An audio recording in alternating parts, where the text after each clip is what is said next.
And we are live.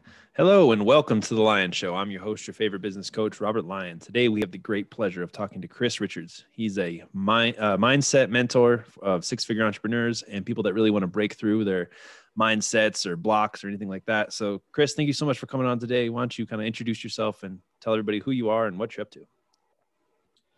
Yeah, Rob, thanks for having me.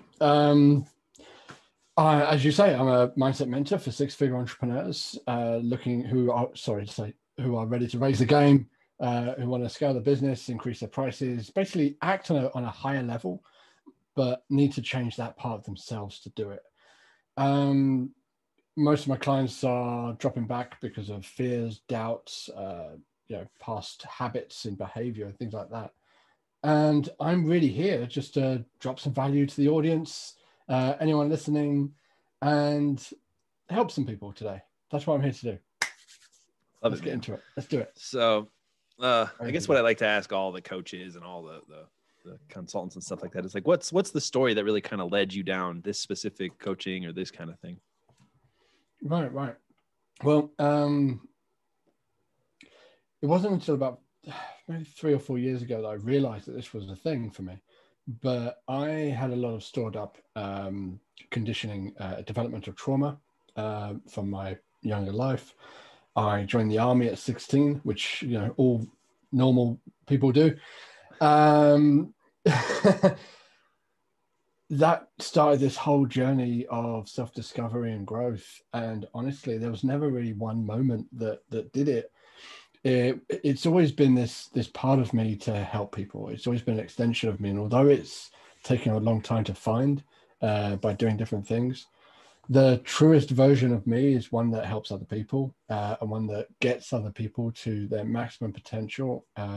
That's financially, that's relationships, that's in themselves. And to really be that for those people who need it and want it.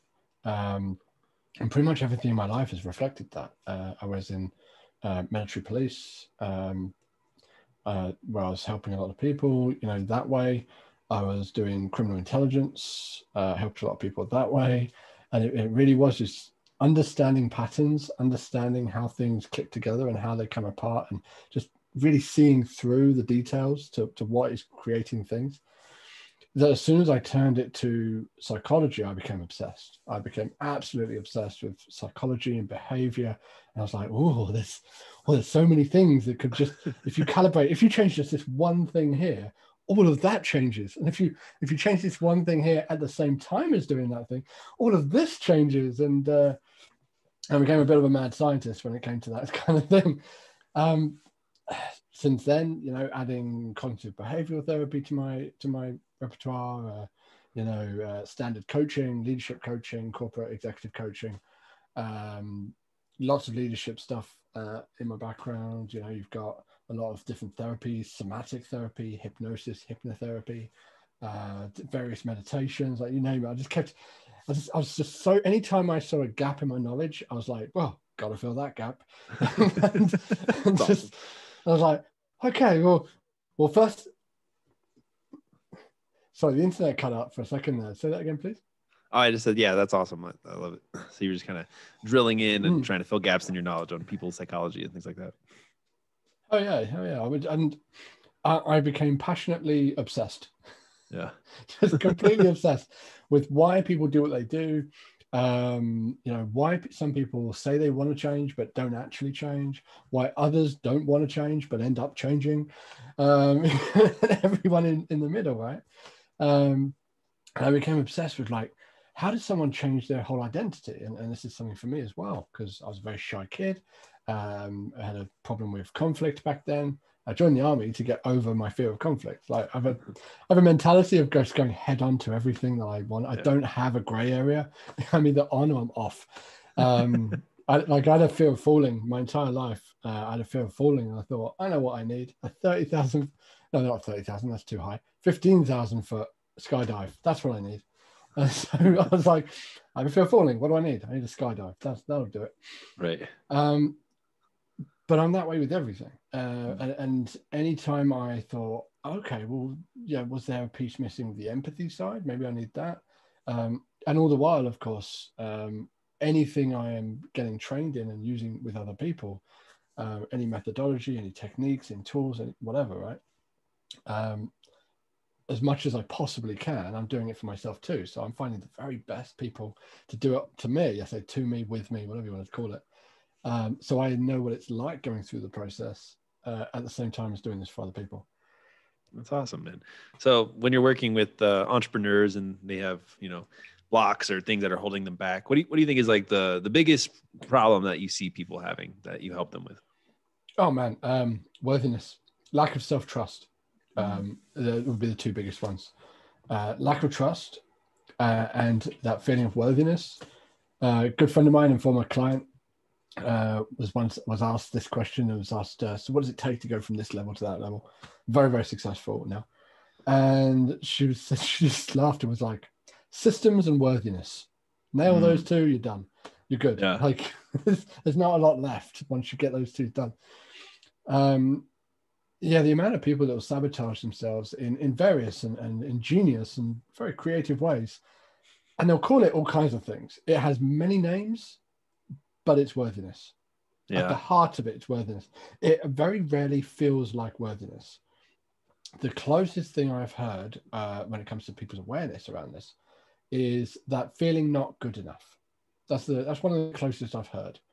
Not feeling good enough, not feeling if I'm worthy enough, if I'm deserving enough. That's usually the highest level of awareness that I've seen people get to without doing the rest of the work.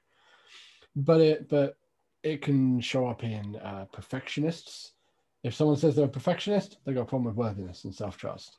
If someone says they procrastinate and they put things off, they got a problem with worthiness and self-trust.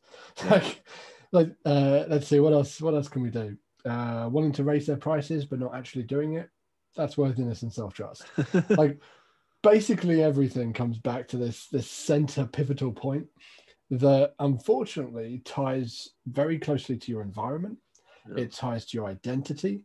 It ties to your daily habits. It ties to your embodied nervous system. Because there's stuff that's stored in the body that you can't only go so far with mindset work. I'd say I'm a mindset mentor because I can't think of a better way of saying it. And holistic mentor just sounds too fluffy, not specific enough. But I often talk about the body mind being one word. So you have your mind and you have your body mind, and your body mind, your nervous system can store. And various parts of your body can store experiences that are what's known as implicit memory.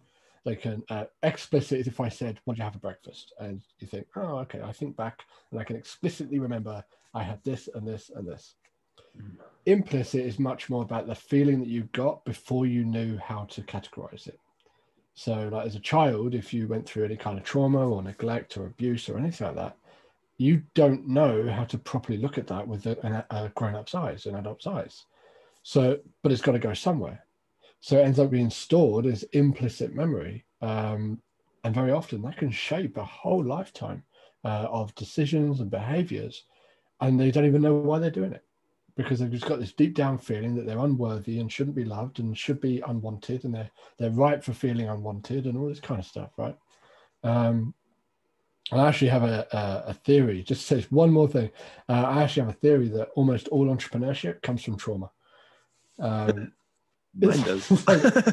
Just throw that out there. Almost all entrepreneurship comes from some form of trauma, some form of connection trauma or attunement trauma or autonomy trauma or trust trauma or sex and love trauma, or some mixture of the above. When I started doing this work on myself and going really deep on myself, I realized of the 5 main traumas, which I just listed, the 5 main, say, types of trauma, I guess, the areas of trauma, whatever you'd call it, categories, I could easily tick 4 out of 5. Like, I was like, I'm screwed with autonomy. I was screwed with my attunement. I wasn't attuning properly. I wasn't connecting properly. Definitely had trust issues. And like I said, it comes through in a variety of ways. The independent woman who, doesn't want to anybody do anything for them. The independent man who is always giving but never receiving of anything. So, oh no, I'm not the one that gets looked after. I'm the one who looks after others. It's like, oh really? Are you? Like, and the day that you're not needed to look after them, What's going to happen? It's like, oh no, I don't like to think about that. Not today. No, not today. There's actually, in fact, really okay. Last bit of this part. Do you know in the movies, any movie that involves artificial intelligence, robots, that kind of thing? You know why people believe so strongly that it's so possible that artificial intelligence will turn on us one day? Whether it does or doesn't is another matter. That's a different question. But the belief and how the ease of believing that AI will turn on us. Huh. I put it down to the mentality that most people operate from I need you, you need me. And when you stop needing me, you will either throw me away, turn on me, or I'll be hurt in some other way. Right? Now, a healthy mind says, I don't need you, I want you. And I don't need you to need me. I'm secure enough to allow you to want me. And knowing and being in that security and trust and faith that you will keep making that choice to want me, and I'm talking more relationships now, like you keep having the faith that that person will want you every single day, and they remake that decision every single day. Most people aren't comfortable with that. They much prefer being needed. And this is where a lot of codependency issues come from. It's like and why people choose friendship circles that need them, and they're always the organizer. They're always the organizer, or they're always the smartest one, or the funniest one, or whatever. But it's something akin to the value they bring to the group is the value that is keeping them in the group. Right. They kind of have to see that reflected back at them so that they have that self-identity. That's crazy. That's why they need the attention and the acknowledgement of the thing that they bring value of a lot of the time. So if someone's like the funny one or the organized one, they can't live a day where they're just like, you know what, can someone else organize this? Because I'm tired. Like, I got shit to do. Yeah. Like, they can't do that because, what happens if they're not the organizing one or the smart one or the one that people go to for advice? And, and then take it a step further. What happens on the days when that person comes to you for advice, and you're like, oh my God, everyone's always coming to me and coming to me. Like, I never have enough time to do my own thing. I never have enough time to do my own thing and go for my own mission and raise my own business and all this kind of stuff and raise it to a higher level because I'm so busy keeping all my team happy and these people happy and those people happy. And then you ask the question, okay, what would happen? What would happen if you actually didn't drop everything the moment they ran to you? Whether it be team, friends, kids, like what would happen if you actually said, no, I need my time. I need my focus. Mm-hmm. And at that point, I'm hearing the sound of all our listeners getting triggered. Because it's all these kind of thoughts that kind of make people face the truth, which is like, oh God, yeah, now it's like, maybe I'm using them needing me as a defense mechanism so I don't have to go after this thing that actually scares me. So not only am I afraid of this rejection, but I'm afraid of this failure as well. And when I'm so lucky, I've got you to always blame. And you know that you're helping people from a place of trauma rather than a place of love and caring, when you also have a level of resentment and bitterness at the end of it. Yeah, we all kind of take ourselves too serious. Yeah, if you have that level of resentment or bitterness at the end of helping someone, well, then you didn't do it because you wanted to. You did it because you felt like you needed to. And that's not about boundaries, and that's about obligation. Drop the mic. Yeah. Oh, man. Well, that's so freaking crazy, man. We're all just a big meat sack of a mess of emotions. Yeah. I want to have a breakthrough though, man. So let's talk about how people have a problem with worthiness, and how do you think we can help people to break through that, to see themselves as they are worthy of more in their life, of getting to that next level, of getting unstuck, or of being happy? Great question. The first thing I would say is intellectually knowing you're worthy is only one step. It's always the first step you have to take. But it's like 5% of the whole, if that. Too much mentality is based on this whole, oh, do your affirmations and do your self-talk mantras and tell yourself, I am good enough, I am good enough, I'm good enough every day. It's like, yeah, your subconscious shares a brain with you and it knows why you're doing that. it's like, so when you're looking in the mirror, like, now don't get me wrong, so affirmations work to a point, but they're not the whole solution. And anyone who treats them as if they are the whole solution, like, oh, I just meditate and I do my affirmations. I'm like, yeah, good luck with that, plan. Yeah. With all the love in the world, good luck with that, because you're going to reach a level that gets so far away from who you subconsciously believe you are. Because if you wouldn't be doing those if you deep down believed that life could be easy, should be easy, and everything coming to you is rightfully so. You wouldn't be doing those mantras, and your subconscious knows that, and it'll pick up on it. Huh. And it'll only find a different, more creative, ingenious way to sabotage you anyway, so it's fine. So the further you get from what I call the ego baseline, which is the ego in his or her wisdom, is there to protect your certainty of self, your certainty around your identity. This is why people love taking these personality quizzes. They love taking personality. The ego loves it when you take a personality test, because you get that result back, especially if it's like Myers-Briggs or something. I've never known anyone who's done a Myers-Briggs 16 personality test and not been happy with the answer. There's a reason for that. Okay? There's a reason for that. The Myers-Briggs 16 personality test will only ever give you exactly what you want to have.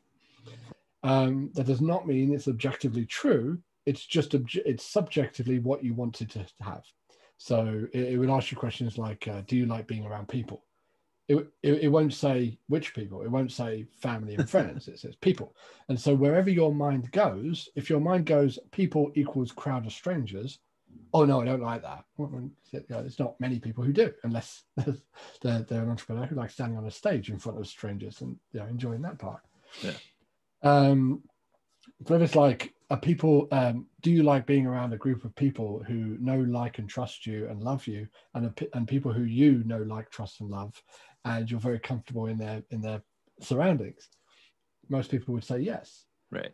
In which case, you suddenly and magically change from an extrovert to an introvert to an extrovert. Isn't that crazy? So yes, but people like, the ego loves it when you do a personality test. Just finish slating the Myers-Briggs test for a moment there. It loves it when you take a personality test, because it can now use that essentially not against you, because the ego's there to serve you. Remember, it's there to keep certainty of self. It's there to serve you. But if it's against anything, it would be against growth. Yeah. It doesn't like growth, because growth means you're going to become someone who isn't the person you are. It doesn't like that. Your own self will get in the way. So if you're doing a personality test or an Enneagram or something like that, right? Any number of different personality tests out there. Now there are some neurological traits, I guess, that you're more inclined to be one way or another. That's fair. But at the point where you say, I am analytical, I'm not a feeler, yeah, or I am, I'm sensory, I'm not really a thinker. I'm right brain or left brain, which is a complete myth again. Like, everybody is both. Everybody is a mixture of both at varying degrees, and at various times of the day, you will change. Your own personality can change up to 50% depending on the environment you're in. So how can you be one thing? Well, the only answer is that your identity is in flux at all times, to some extent. That's a good thing. If your own identity is in a state of flux, then you can actually have the opportunity and the choice for it to be whatever you decide it is. Nice. So how do you change worthiness and improve worthiness? You remove the barriers to worthiness. And what I mean by that is, confidence isn't a thing. There's no such thing as confidence, where I could say, here's this bowl of confidence, eat up, enjoy. It doesn't exist. And then you'll eat this bowl of confidence and you'll be confident. And man, that would be a good selling cereal. Yeah, man. Market that. Yeah, because people think that it's a thing. They think once I have confidence, this magical esoteric thing, and it becomes a part of me, I'm good. Yeah. No, Doesn't work like that. Confidence is the absence of doubt. That's all it is. I love having clients where I don't get them very often anymore, because generally my clients are generally confident. It's just one or two areas that they're falling down in. But when I used to work with a lot of anxiety and depression and that kind of stuff, I said, what's the main issue with you? And they're like, oh, I'm not confident. I'm like, okay, you seem very confident about that. It's like, well, let me ask you. I mean, are you confident when you make breakfast in the morning? So, yeah, I am. So, okay, all right, cool. Are you confident getting yourself bathed and bathed and groomed? Are you confident in that process? Yeah, I'm confident in that process. Okay, cool. Could I list off a bunch of other stuff that you also do without thinking or giving yourself any acknowledgement whatsoever? In the same way as making breakfast and doing things, even though we don't really notice them because they're just, oh no, I don't really count those. This is what they say. I don't really count those because, you don't. Right. No, yeah, you don't. You don't count those. And because you don't count those, you're not confident. Because you're only focused on the areas of doubt, you don't class it. That's all your mind can see. And so therefore, the only diagnosis is this person lacks confidence. When actually they have confidence, they just don't acknowledge it. And they only acknowledge the areas where they don't. Yeah. So confidence isn't a thing. It's the absence of doubt. You remove the doubt, you remove the barriers to do the thing, and everything works. Worthiness is very similar. The person doesn't lack confidence in their offer. They lack the certainty, absence of doubt. They lack the certainty that when they give an offer, the person is going to say yes and receive it well. They lack that certainty. So what you're really lacking is faith and trust. Huh. Yeah. Yeah, man. And then there's ways to put that in. Or maybe when they're asking for it, one of the things that is creating doubt and speculation is when they're asking for it, deep down they question, because remember we get fixated on the negative. And that isn't a bad thing. That's just a design flaw of the human mind. It's just one of those things. I say it's a design flaw. It works brilliantly.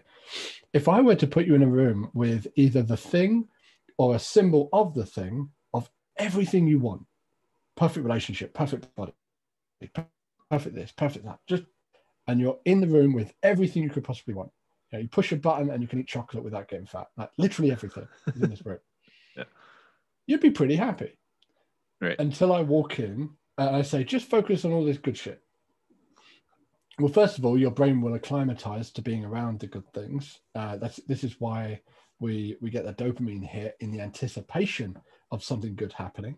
But the moment we actually reach the achievement, the high that we feel doesn't last very long. Well, because the dopamine was there to get you to the point, not to actually enjoy the thing. You've got to intentionally enjoy the thing. You've got to intentionally celebrate the wins. It doesn't happen automatically. But let's say I put you in a room with all the things you want and love. And then I walk in a hungry tiger. Your brain is designed to look for negative first. So is there anything here that will hurt me? Sorry?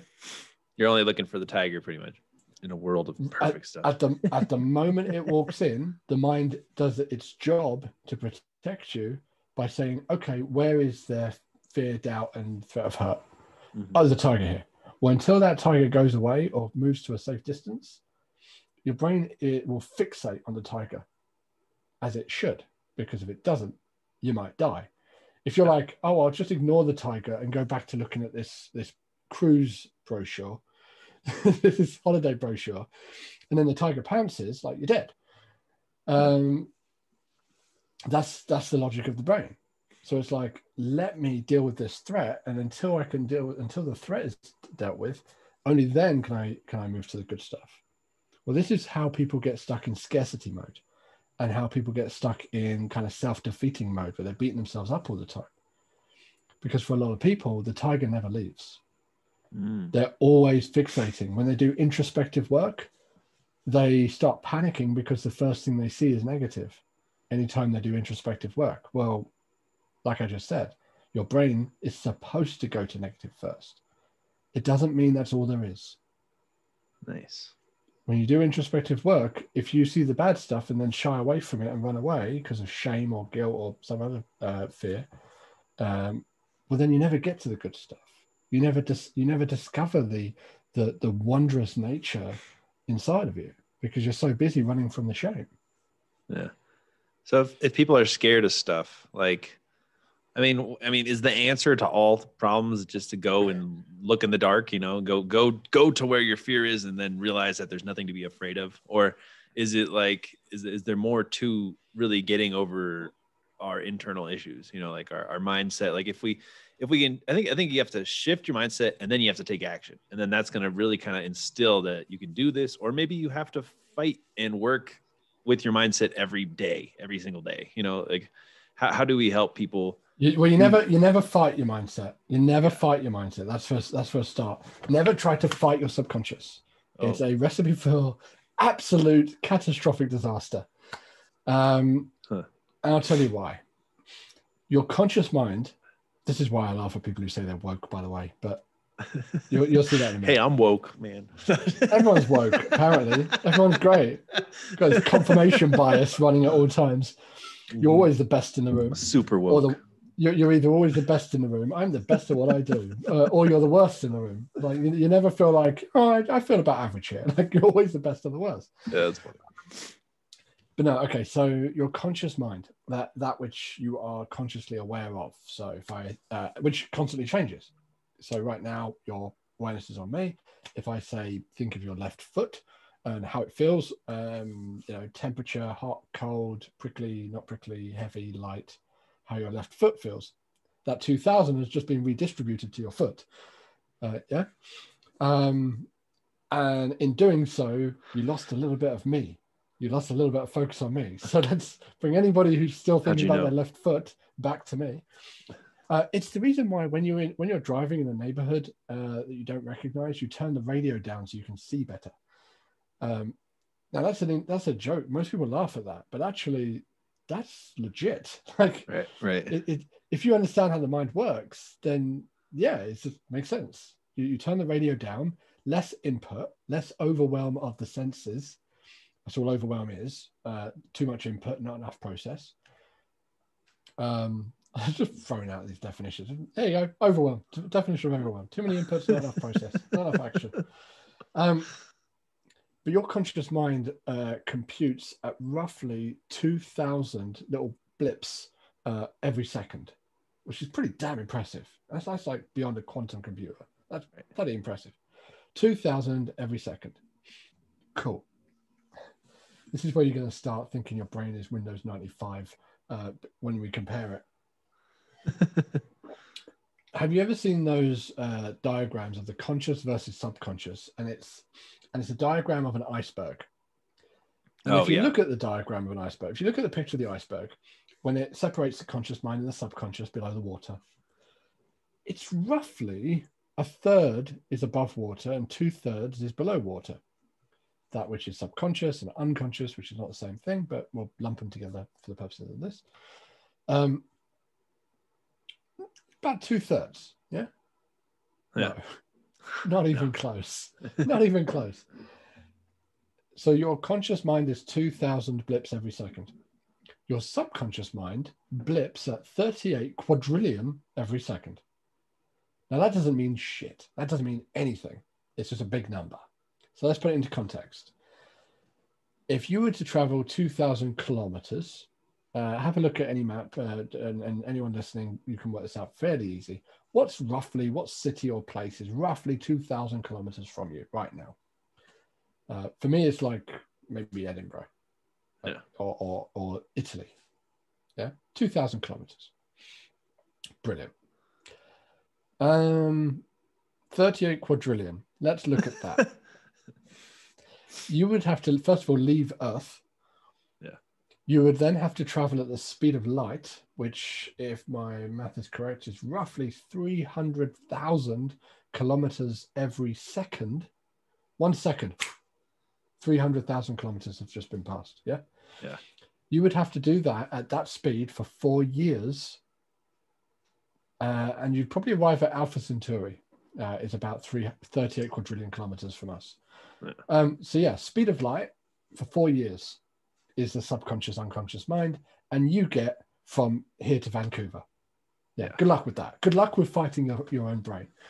This is not David and Goliath. This is Goliath and the head lice of David. Like, this is nothing. I mean, how do you think we master our subconscious? Or like, how the soundbite. because you get that critical 2000. Yeah. In the same way as if you've been the 38 quadrillion has been on your breath, has been on your heart, it's been on all kinds of stuff. The moment I said breath, you just inhaled. You took an intentional breath, didn't you? As soon as I said breath, your 2000 automatically went to your breath, and you went. Yeah. You may not even notice it, but it came to your attention. If you have that power of 2000, you have the power to learn new things, analyze new things, and restructure new things. But you can only do 2000 at a time. All that really means is you've got to be really careful which 2000 you're updating. Most people beat themselves up every day, and their 2000 is spent lowering their confidence, lowering their self-worth. They're looking at how they could fail. So their 2000 is spent raising their adrenaline and raising their vigilance level, which is fear response. They're raising their fear response because they're just constantly looking at things that can hurt them. They're replaying moments of failure in their past. They're replaying moments where they've screwed up. And rather than take the lesson, remember the lesson, throw everything else away, those who don't know how to do that will just keep replaying the traumatic or whatever. I say traumatic, it could be any kind of negative memory at this point. They'll just keep replaying it. And every time it does a cycle, that person, or every time you make a decision to do something and don't do it or don't stand by your boundaries, is just one more piece of awareness that you can't be trusted. So how do you raise self-trust and self-worthiness? By acting like it. And it's a slow process. It can be. Like I say, intellectually knowing that you're worthy is a big step, but it's the first step. Knowing you're intellectually and logically you are worthy to be loved, you're worthy of success, you're worthy of greatness, does not take away a lifetime of memories, intrinsic and extrinsic, that say otherwise. Because as a kid, you asked for something and you got told no loads of times. And you got told, don't ask for that again. No, why not? Because you were told no. And no means no. That now you get a bunch of salespeople who are scared of being scared of rejection, like people who go into sales, like where the person who makes the most sales is usually the person who makes the most asks, the most offers.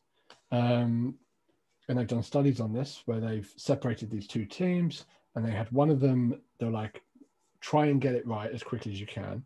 And it's a really simple task, like build a spaghetti pyramid or something like that. It's some really simple task. And the other one, they said, I want you to focus on getting as many attempts and what ifs covered as humanly possible. Yeah. Now, obviously, they both had failures, but this one had more failures. Team B had more failures, but they also had way more successes. People need to stop thinking about failure and rejection as bad. They're not bad. Right. Being rejected by someone means that in that moment, at that time, that person did not see you in a particular way. That's not a reflection on you. That's usually 9 times out of 10 a reflection on them. Yeah. Especially if it's someone who's a little bit toxic, where they will manipulate you and give you the old, you don't care about me, to try and trigger your deep down insecurity and need to prove your value and worth. Like, no, I need to prove that I'm a kind, caring person because it's an important part of who I am. Yeah. And so now that manipulator can use that and twist it to screw with people. And like I say, so all of this, everything's interconnected. Really, it's about environment. It's about your identity. It's about, like I say, the embodiment, the energy, connecting with yourself, connecting with your surroundings, connecting with other people. It's everything. You can't change who you are, which is this massive breadth of I mean, just before we started this interview, you're like, what do you want to focus on? I'm like, it's a pretty wide net we can cast. Yeah. Because, human behavior is a very wide net. You can focus on any part of it and still have a great discussion. But this idea of, I'll just do the CBT. I'll just do the cognitive behavioral understanding. Well, that will take you a few more steps. I'll do EFT tapping. I'll do tapping and meditations and affirmations. Okay, again, so you're doing body pressure, intrinsic memory, tap it. At the same time as doing hypnosis, bit of subconscious work there. Cool.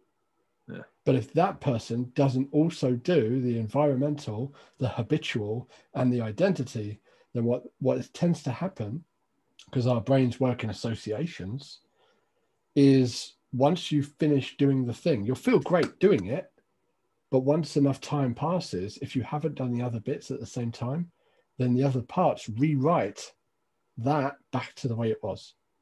And this is why people change their habits or do really great in therapy or coaching, and 2 weeks or a month later, usually it's about 2 weeks to a month, they're back to their old ways. And they're like, oh, it didn't work. Well, no, it did work. You just missed bits. Yeah. You missed so many pieces of the puzzle that your mind rewrote it to say, this is weird. This feels weird because we've got an identity that says you're not worthy, an environment that doesn't push worthiness and isn't beneficial to you. We have your embodiment, which is kind of worthy now. And we've got your subconscious, which is not sure because you've got half of it worthy and half of it not, because you've missed these other bits. I'll tell you what we'll do. We'll just go back to the way it was, because this is just a state of confusion. Yeah. And that's what happens. They do really well, and then they reach this point where they just kind of meh, and they lose motivation, they lose concentration, they can't focus right. And at the end of that can't focus period, in the same way that the caterpillar metaphor of someone going through a confused state, coming out greater, they do a kind of reverse metamorphosis where they go back to the way they were, because the mind says this is what is safe. And you say, what's the first thing to focus on? Safety. Because if your mind doesn't feel safe, it's going to do everything humanly possible to keep you where you are. Because as far as it's concerned, there's no point learning an alternative way of doing things while the old one is still seen as the best possible solution to keep you safe and keep you moving. That's crazy. You need to create an alternative method of having safety. What's that look like? Well, as an example, just one example would be the person who needs people's attention, who learned long ago that attention is love, and they're one and the same thing, because it's the only form of affection they ever received was attention, even though it's negative half the time. But they learned that attention is love, and so they grew to become really good at getting attention and knowing what people needed. So they got really good at reading people's behaviors and body language and understanding what someone needs so they can give it to them. They became this wonderful pleaser of people. Not people pleaser, because that has a stigma attached. They're not a people pleaser. They simply like making other people happy. That's what they are. And it's all one and the same, pretty much. People pleasing it's just another form of need. It's another form of unworthiness being plastered over with this idea of, as long as I'm useful to you, you're going to keep me around. Well, that person basically needs to heal. First, they need to gain the safety of saying, if I lose this connection, I'm still okay. That's a big piece. You can't do that intellectually. You can't just know that you'll be okay. Your brain and your body won't allow that. It's like, well, we got experiences that say different. It won't allow it. So you've got to build up this feeling of safety. There's a variety of ways. You do somatically, subconsciously, hypnosis, day-to-day actions. You can do incremental tests, safety tests, if you like. This would look like approaching a conversation in the softest possible way to somebody and allowing the opportunity for rejection. Huh. Yeah, most people don't even allow the opportunity for rejection. Let me make sure I can do everything you want me to do, so that you don't have any opportunity to reject me. They're your perfectionists and people like that. So you got to build up the feeling of safety. You've got to build up the feeling of certainty, self-certainty, and this mentality of no matter what, I'm going to be okay. Yeah. And then then you've got to test the environment to prove it to yourself that you are okay. You are actually okay. You've got to prove this idea in the safest way possible first. You've got to prove it, and then you can get a little bit more daring, a little bit more daring, a little bit more daring. And most people learn in that way. Some people just go head first into it, and good on them. But I would never force someone to go head on. Just like you can do a soft close in a sales call. We're like, okay, well, where are you at right now thinking about this investment? Like, what are you thinking about the investment and working together? Where are you at? Like, that's a soft close because you're testing the water, but you're not outwardly saying, so do you want to do this thing? It's this much. Are you ready to move forward? That's more of a harder question. You can do a soft close type thing on a teammate, a workmate, to say, you know what, would it be okay if like, or not would it be okay, but like, this is what I really want to do. Here's why. How do you feel about that? In an environment where they would have previously not even asked and just done what the other person said, because they thought that it was the right thing that they should do. Yeah. And I mean, you think like safety is pretty much like, it's like the backbone of our ego, of our subconscious. Like it's the number one thing. It's like safety, and then like sex. Like that's pretty much what drives like all of our brain and all the things that we think about. Safety and pleasure. Safety first, then pleasure, and then everything else, basically. Yeah. So you're saying like if we want to have a breakthrough, we have to prove that it's safe. Again, and then once it's safe, like we'll kind of then we got to make it fun. Safe. Then we got to make it fun. Because cool. If something is simple, easy, and fun, you'll do it. Right. Because it's an easy dopamine hit. This is why people get addicted to social media. Complicated and scary, then we kind of put it on the back burner until there you go. If it's complicated, scary, if we don't quite understand it, if it's too complicated, too difficult, and too complex or boring is another way that people their ego finds their way to make it boring until you don't do it. Oh no, I never look at this one's going to hurt people to hear. I never look at my accounts because I'm just bored of accounting. No, dear. You are condescending, I know, but no, dear. You are terrified of looking at your books because they're reflecting your personal worth. That's why you're not looking at your books. If it was just the books, then you could at least bring them up and have a look at them and see where you're at. But the mentality is, when you really dig into people who don't even look at their accounts, is if I look at this, then I could get hurt. I could feel hurt. And I actually recently took someone through this because they were saying, they didn't even know this was a thing. They were saying, I've just bought a new assistant and I know I need to sit down. I know I should, but I haven't. I know I need to sit down and go through my finances with them, but I'm not doing it. Any help? One of my questions was, how important is it that your assistant respects you? She's like, I never even thought that as a factor, but actually, I guess it is. I'm like, okay. So if you sit down in your books, because I always look at what's the worst that could happen. The if-then story. If this happens, then I get hurt. Like, what's that story? So I'm like, if you sit down and do your books with your assistant and they look at it and go, oh, I thought you were more successful than this. I thought you were better with money than this. How would that feel? I was like, oh God, that'd be devastating. Yeah. You're not scared of the books. You're scared of her opinion. And moreover, it's not really her opinion. You're scared of her confirming and having a decision about you that deep down is one of your insecurities. Huh. You solve that insecurity and you no longer worry about what other people think. Half as much, maybe a little bit. Yeah. A little bit. You care what people think. You don't attach to it. Right. That's the goal, I think. Yeah, I don't get too attached to it. So I just got to ask you, like, it's kind of woo-woo, but like when people finally do get their mindset right and they kind of are more positive, do you see with your clients like their whole lives can transform or like their lives can get better? I'm just curious. Oh, of course, man, of course. Yeah. When you change mindset, when you change someone's identity to who it is they want to be, oh man, I've seen relationships become more intimate and closer because they didn't realize that they were actually keeping each other at a slight gap. Because they had a fear of being abandoned and fear of being thrown away, and because they deep down didn't feel worthy and all this other shit.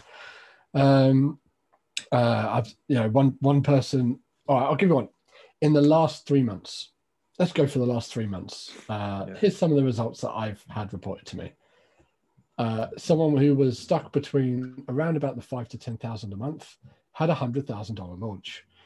Somebody else that was stuck at the 5,000 part did $143,000 in 2 months. This includes the relationships and the other stuff and the other great stuff that makes life worth living, not just the money. Let's see what else. Oh, I've had people say, I had this from one client. It wasn't in the last 3 months, but I'll add it just because I found this hysterical. They're like, Chris, yeah, I've gone from 20,000 a month to 100,000 a month, and that's great. That's consistent now. Like, she was slaying it. It's like, but that's not really it, Chris. I want to celebrate something else today. I'm like, what is it? And she's like, look. And she holds up her hands and she says, my fingernails have never been better. Look how healthy they are. Look how great my nails are. And I'm like, they are. They look really nourished. They look lovely. It's like, yeah, I've stopped biting them. I've stopped mistreating them. I'm treating my body better with more respect and more love.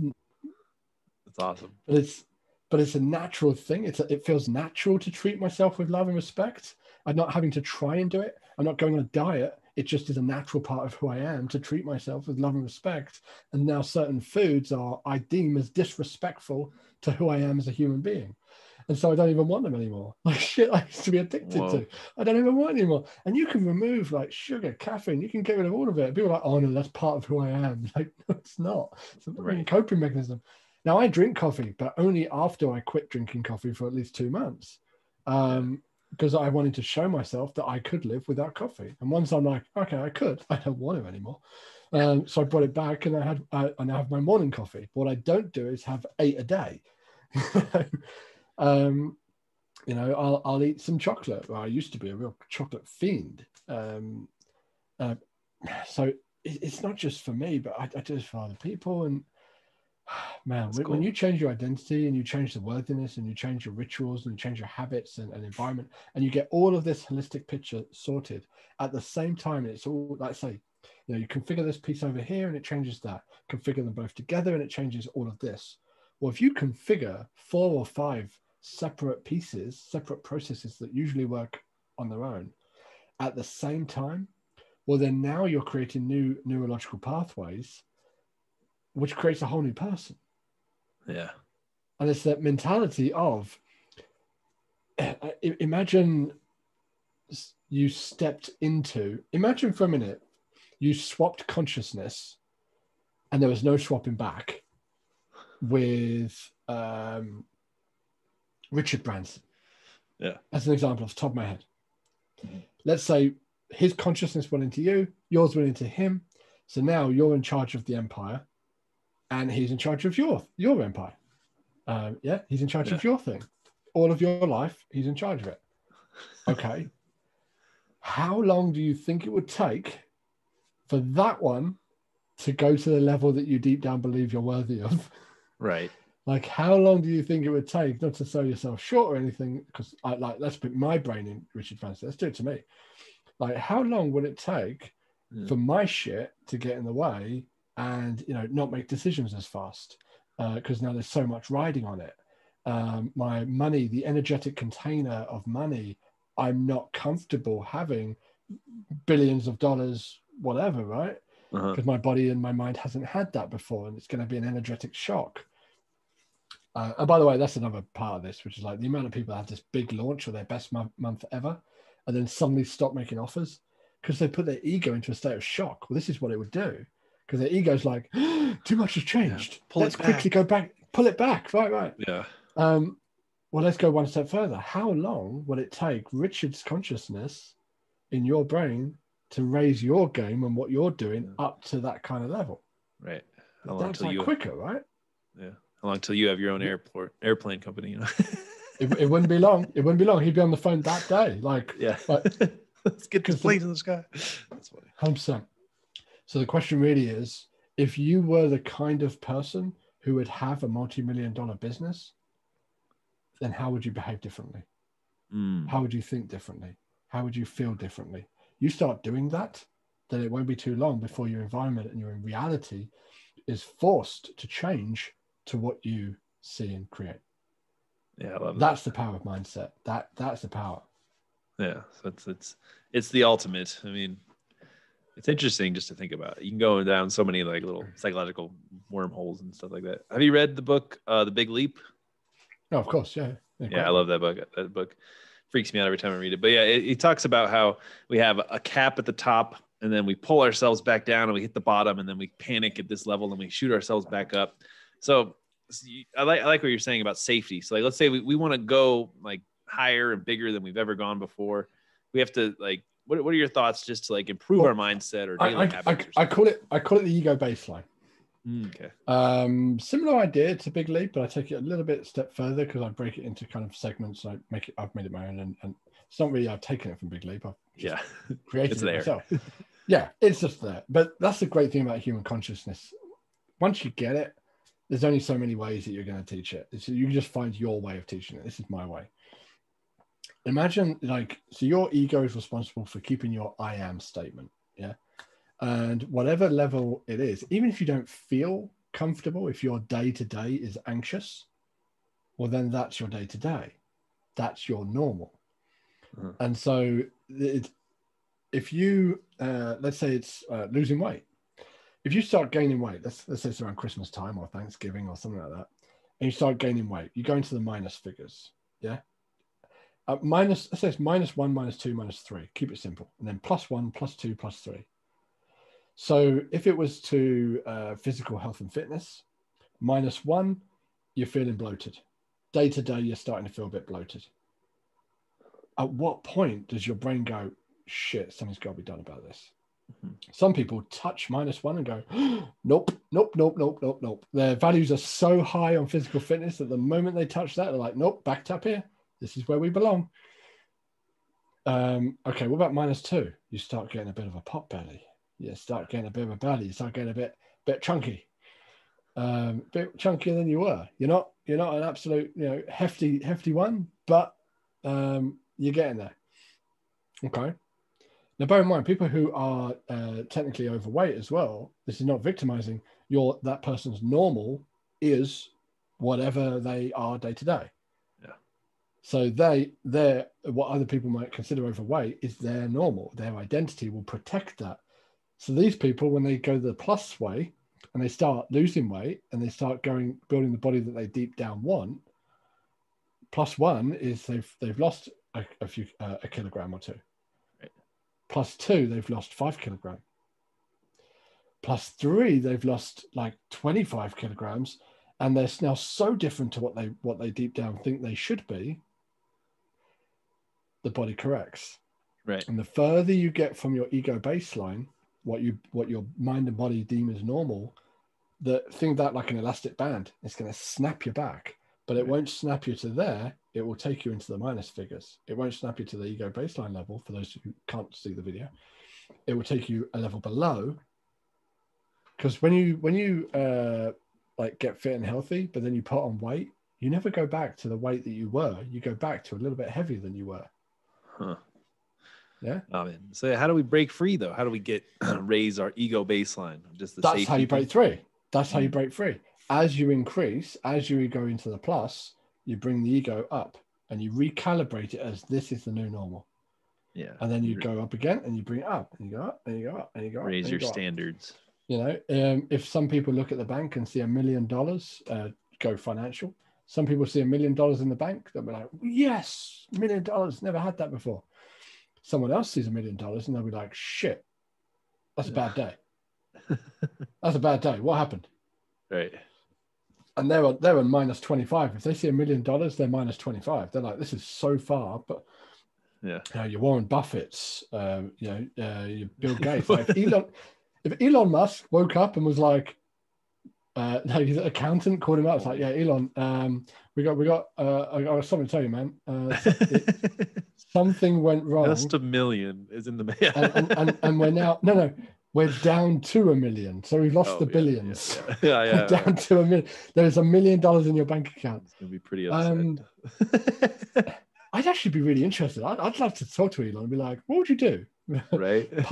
After you had your immediate freak out, which you'd expect anybody to have. Yeah. Because you always have your instinctive response, which is holy shit. And then you can go into a more more intentional response. And his intentional response, I'd love to know that, because honestly, people like Elon, Richard, they are where they are because they can go, okay, this situation sucks, but I know how to fix it. Right. And then they can take action. There's that level of certainty without fear, saying, okay, this sucks. Let's start taking action immediately. Right. Let's make that, because we can make that million turn into 10 and make the 10 turn into 100, turn the 100 turn into $1 billion. Come on. It's just a matter of action, calling the right people, making the right relationships, and creating enough service. Like, that's all it takes. Come on, let's do it. And it'll just get this machine working. So, like, just in theory, like, once we do raise our standard, you have a way to like solidify that in? Like, how do you? That's what you do. So you raise the ego, you raise the identity, and you build in these practices. I mean, there's a whole process of doing this, but because remember, you've got to do the environment, you've got to do your beliefs and habits, you've got to do your identity, you've got to do it somatically, you've got to like become comfortable with your new level. So sometimes an element of it is just the time to be it. This is why, a great piece of advice for people to have when they're having these kind of I had a client once reach out to me, and she was like, okay, so I've got 100 and I think her one was 130,000. I've got 130,000 just come in. I've never had that amount before in my bank account, and more is coming. Like, I've got 12 other calls lined up for this group program and these things, and I'm already up to 130, and those other 12 seem really committed. So I'm like, okay, how are you feeling? And she's like, I'm freaking out and I want to burn the business to the ground and go and live in the desert. Like, okay, so we're +3 at this point. Okay, good to know where we are. Yeah. And like I say, that sometimes when you're in that moment, the best advice is like, okay, just breathe, and sit with it, and just listen for the thoughts, because that's like, oh man, that's prime. That's the prime moment that the thoughts that will screw you up long term will be the loudest. Yeah. The further you get from your ego baseline, the louder those voices will be.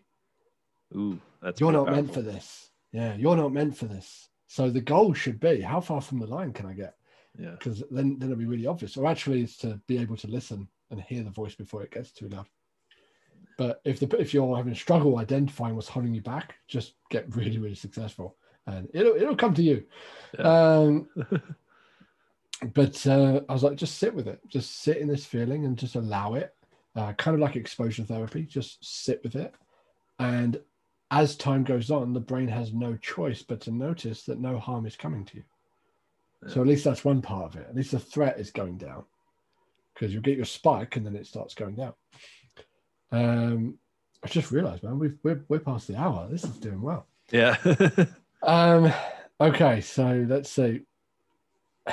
So part of it is about time. It's about sitting with it, and the various processes to kind of lock it in. You've got to do subconscious. You need an environment that suits you with peers that will hold you up and help you out. That's huge. Like I say, 50% of personality is your environment. Like, it's no shit. Like, you are the average of the 5 people. Okay, that's fine. But I'd say you're the average of the sum total of your environment.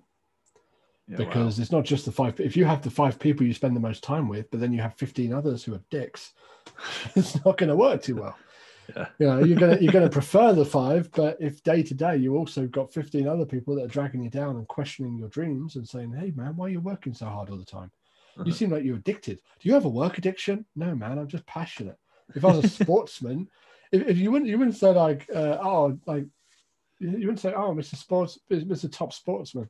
I'm showing my complete lack of sporting knowledge at this point. Top sportsman. You seem to have a work addiction. It's like, no, he's just really passionate about what he does. He wakes up in the morning, goes to bed at night thinking about this thing. Well, why is entrepreneurship different? Why should it be? Right. I am obsessively passionate about business and helping people and getting people to the level of business they deep down want and deserve and all this kind of stuff. So if you're surrounded by people who are like, oh, I don't know, it seems like you've got work addiction. Well, first of all, you listen and you test it and say, well, have I got work addiction? It's like, can I feel happy not in my business? Like, can I feel happy away from my business, in the quiet? Or do I need to constantly moving forward and constantly be doing the next thing and the next thing and the next thing to try to outrun this demon of my past? Because if I ever slow down, then I've actually got to start thinking about how I deep down feel about who I am as a human being. And I don't want to do that. So let's just keep serving and making money and helping people. Oh, man. Yeah, that's scary right there. Do you have any like daily habits that you think can really help people get into the right kind of mindset? Oh, hell yeah.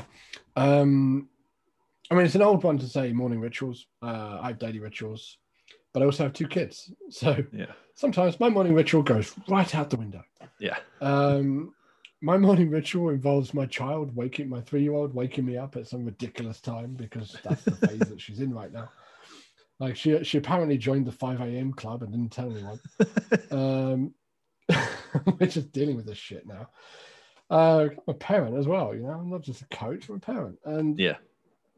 And so my morning ritual would be, look after her, get breakfast sorted, do my parental responsibilities.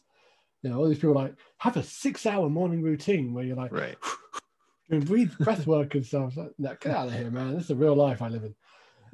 It's like, get out of here with that shit. So I look after the kids, make sure they're dressed, make sure they're nourished. Then once she goes off to nursery and my oldest one is 9, once she goes to school or now she's homeschooling, but so my morning ritual is sorting out her homeschooling stuff and getting her prepared for the day and all that kind of stuff. Yeah. You've got to adapt as well. This mentality of I need a ritual. It's like that again is a lack of feeling safety and certain within who you are. It's like sometimes you need to be okay not having the plan. Have the plan, but be able to throw the plan out if you need to change and adapt. I'm ex-military. Did I read somewhere that you're ex-military as well? Yeah, I was in the Army. Yeah, I thought so, man. Yeah. So best laid plans don't survive first contact. Yeah. You got to be ready to throw that plan out. As soon as the bullets start going, as soon as life happens, you've got to be ready to say, okay, well, that was a lovely plan. And it looks so beautiful. and we were so optimistic about it. We can keep this part, and this part. The rest of it has to go until tomorrow or move to this day. And this bit has to be adapted. And this is now a risk. And we have to mitigate that risk. And we have to deal with it because business is life. And entrepreneurship at its foundation is the ability to solve problems. We're problem solvers. And it's so funny that the amount of entrepreneurs out there will look for ways to solve problems without realizing that their job is a problem solver. So as soon as the problems go away, they're going to be bored. Like they're going to be like unfulfilled. It's like there's nothing more to solve. There's nothing more to do. And people would vicariously live through their business. And those people usually manifest as a fear of success. So basically, anytime it starts getting quiet and good, because they're so attuned to chaos and problems, that every time it gets calm, good, the money's coming in, the team's happy, clients are happy, customers are happy, it's all happy. It's usually the time they break something. Yeah, self-sabotage. They do some, we can call it self-sabotage. We can just call it what it is. They do some stupid shit. They'll break something that does not need breaking. They'll go right back to basics. They'll be like, you know what? I don't really feel aligned with this business anymore. I don't know why. I just don't feel aligned to it. So let's break it down completely and start from scratch. Because deep down, I have the certainty and knowledge and safety that I can build a business from nothing and get it to this point, 6 figures, 7 figures, whatever. If I feel unsafe going to 7, if I'm at 6, or unsafe going to 8 figures if I'm at 7, no problem. every time I approach the level, and by the way, going from 6 to 7 or 7 to 8 is usually about repetition, not invention or reinvention. And repetition is boring because we're problem solvers and we're entrepreneurs. Yeah. And we don't like boring. So when it starts getting boring, we break it. Anyway, back to the original question. Sorry, man, tangent. So I saw the kids out, deal with the plan, throw out the bits that I won't do that day, whatever. Stay true to the ones that are absolute musts for the day. All my days are scheduled, and I stay as true as I possibly can to that schedule. And I always say I would stay as true as I can. Not I always keep to it, or I always throw it out. I stay as true as I can, given the realism of life. Right. If I wake up one day and I'm just feeling so shattered that I can't, tired, that I can't focus, I can't think straight, and deep down I then attune to my needs, and I feel the deep need for rest, well then guess what? The plan's going out because my deep need is rest. And if I try to keep pushing and push and push, which is what a lot of people do, they push and push and push and push. Well, guess what happens when you push and push and push and you needed rest to begin with? Now we're entering the world of burnout. Yeah. And we're now entering people's worlds where they have a really good day, really good at work, and then they don't rest and they live off the momentum and they keep going all in, push, push, push. They don't rest, so they collapse. They call it rest, but it's not rest, it's burnout and collapse. They collapse for a few days or a day or whatever it is. And then as soon as they can muster enough energy to get going again, they get going, they work and they push and they push and they push and they push. And then they sit back and they wonder why they always feel so exhausted and frenetic all the time. Oh, I wonder why.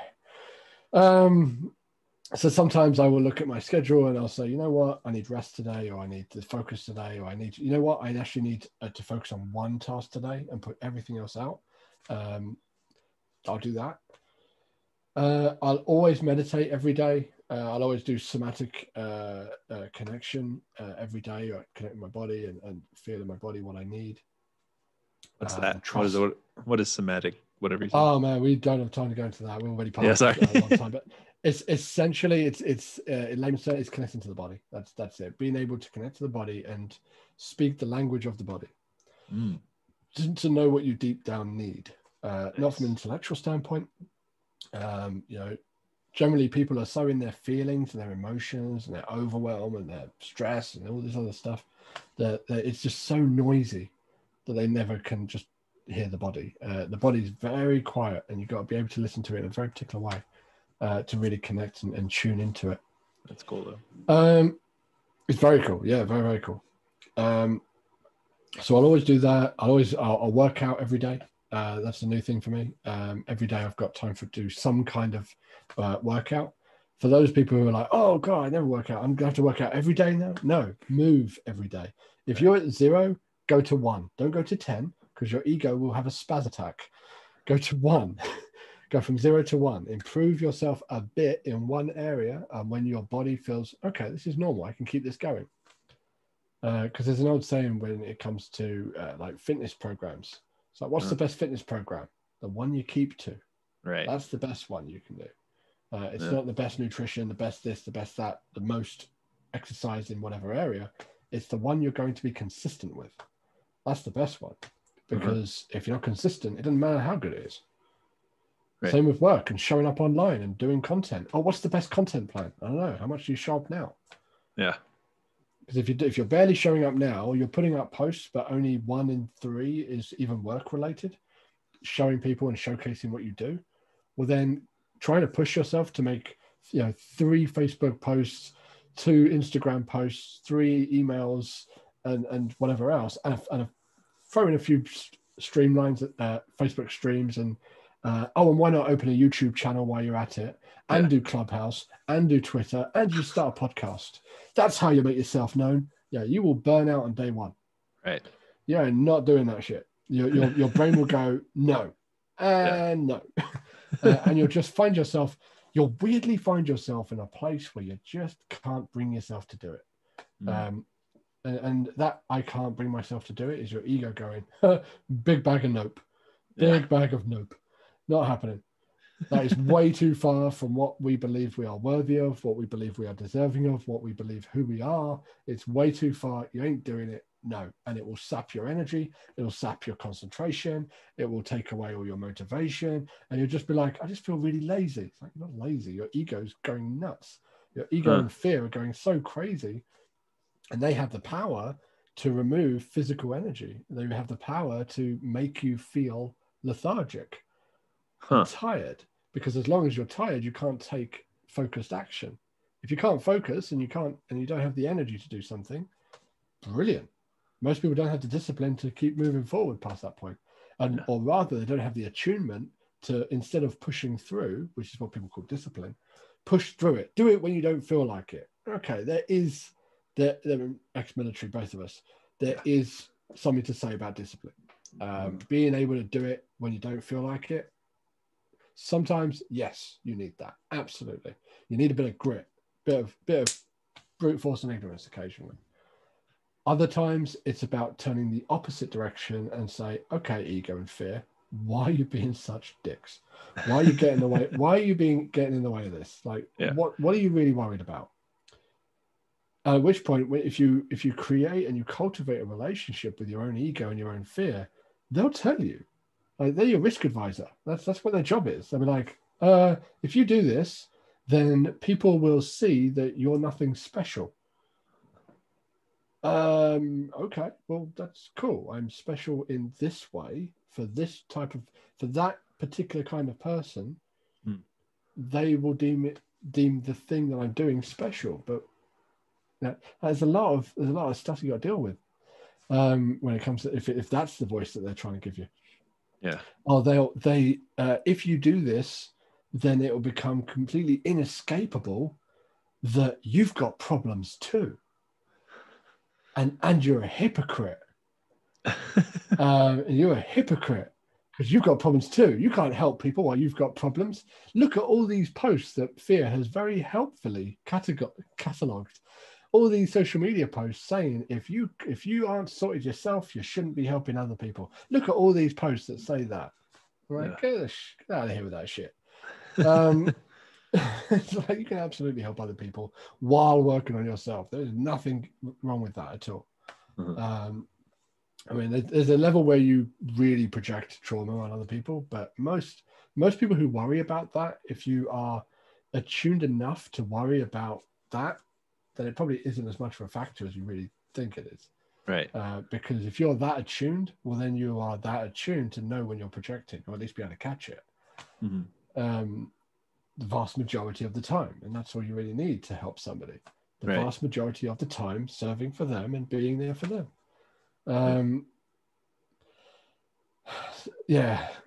Very good, man. It's usually the resistance that is the biggest show and tell of what's going to hold you back.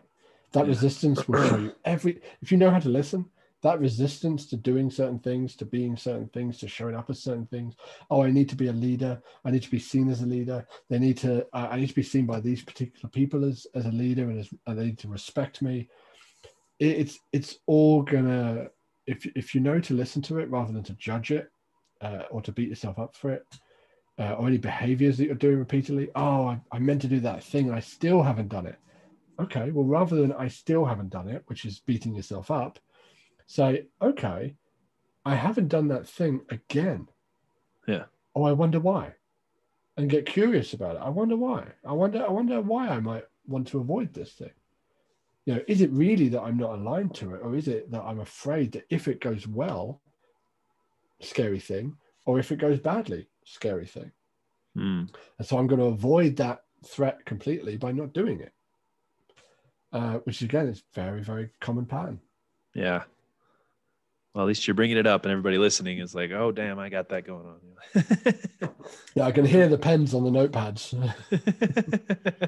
Well, I'm all about the success of the listeners. Is there any other tips that you have on just becoming successful or success in general that we haven't talked about? I don't think there's anything we haven't talked about. Oh man, I think we can just kind of lump it all together as work on yourself and get someone like either me or someone like me, and work on yourself. Do the work. Like I say, it's all worthiness and systems. That's it. Right. A great system for marketing and sales and delivery and operations. and get your bloody mindset sorted, get yourself sorted, Yeah. and keep raising your game. There is no done. You are never done. Every time you go up a level, your ego will need to be recalibrated to that higher level. Otherwise, you're going to bring yourself back down again. Oh, man. Well, I got one more question for you, but before we get into that, why don't you tell everybody kind of like the best places to get in contact with you or find you online? Yeah, man, no worries. Well, I'm going to give you all the links to put in the description anyway, on whatever mediums that you post this on. But you could go to atomicgrowth.co.uk, not .com, .co.uk. You can find me on Facebook, chris.richards01. You can find me on Instagram, Chris_Richards_official. Oh man, there's a few places, but I'll give you all the links. Cool, man. Yeah, any search for Chris Richards Atomic Growth, you'll find me. Nice, I'm pretty much everywhere at this point. Gotta be. I'll say the question that I'm asking all my guests is, what motivates you, or what is motivation? Oh, shit. You got another hour? I'll give you the abridged version. What motivates me? My personal values motivate me, as it is for everybody. Now, what I mean is that some people, the big why will be the thing. Other people, if they fixate on needing a big why, they're only going to be sat around twiddling their thumbs. They won't do anything. Know your values. A lot of my values are actually based in achievement and stimulation. So really, what motivates me is shit that's fun. Yeah. if it's an achievement that I can have fun with, yeah, that'll motivate me. And I don't try to make it this big thing, because as soon as I have a big why, I'm one of them that when you have a big why, I was wondering, like, all these experts are telling me I need a big why, and if you don't have a big why, you're never going to go past a certain point. So I need a big why. What a load of crap. I'm sorry, it is. For some people, a big why is absolutely the thing that's going to drive them forward, 100%, because their value will be attached to, let's say, benevolence or universalism, or making some grand impact is going to be their thing. Achievement mixed with benevolence. Mine's achievement mixed with fun. Having this really lofty, complex thing that there's high stakes and high consequences, it doesn't sound like a lot of fun to me. Yeah, I'm just looking for the fun in the next step. That's how my brain just works. I have fun to get into the next step, and then I have fun getting to the step after that. Then I have fun getting to the step after that, and I keep doing that. And as long as I keep doing that, I look up, and before long, I've climbed a mountain. Yeah, like that's the way my mind works. If I look up, see the mountain, I'm like, oh, that looks like hard work. You find the fun in the next step, though. That keeps 100%. So that's what motivates me, and the advice I'd give for other people. Motivation is, I'd also say, motivation is momentum. It's a bit of a fickle thing. I'd say what I just described is the driving force, but motivation is actually something else. To feel motivated is to have motive. My motives are my values. But when you feel aligned to your motives and you feel motivated, it's usually when you're doing the thing that's aligned to your values. Yeah. Momentum and action feed motivation, not the other way around. There are too many people sat on their ass waiting to be sprinkled with motivation. Yeah. Maybe if I eat this thing, I'll be motivated. Maybe if I do this, like, it's not going to work like that. Right. Action creates motivation, not the other way around. It's another misnomer, which is like, confidence isn't confidence, it's the absence of doubt. Motivation isn't really motivation. It's not this magical secret sauce that once you have it, you're good.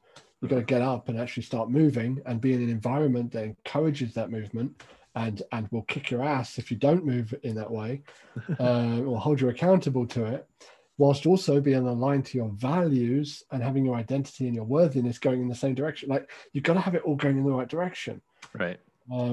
If you're feeling resistance, it means that not all of you is going in the same direction. At least some of you is going the opposite way, and that's when you're going to feel resistance. Push pull, basic physics. All right, man. Well, that was awesome. We definitely dug deep into some mindset stuff. I'm pretty sure everybody listening has definitely had some, nuggets dropped, some paradigm shifts, going to figure themselves out a little bit better. So thank you so much, man. I really appreciate you coming on. You're welcome. Any last thoughts before we wrap it up? Just squeezing as much as possible out of this. No more last thoughts. That was my last thought. Well, thanks everybody for listening. I really appreciate investing time. Be sure to share this with a friend if you got some value, and be sure to like and subscribe, and I'll catch you guys on the next one. Okay, bye. Absolutely.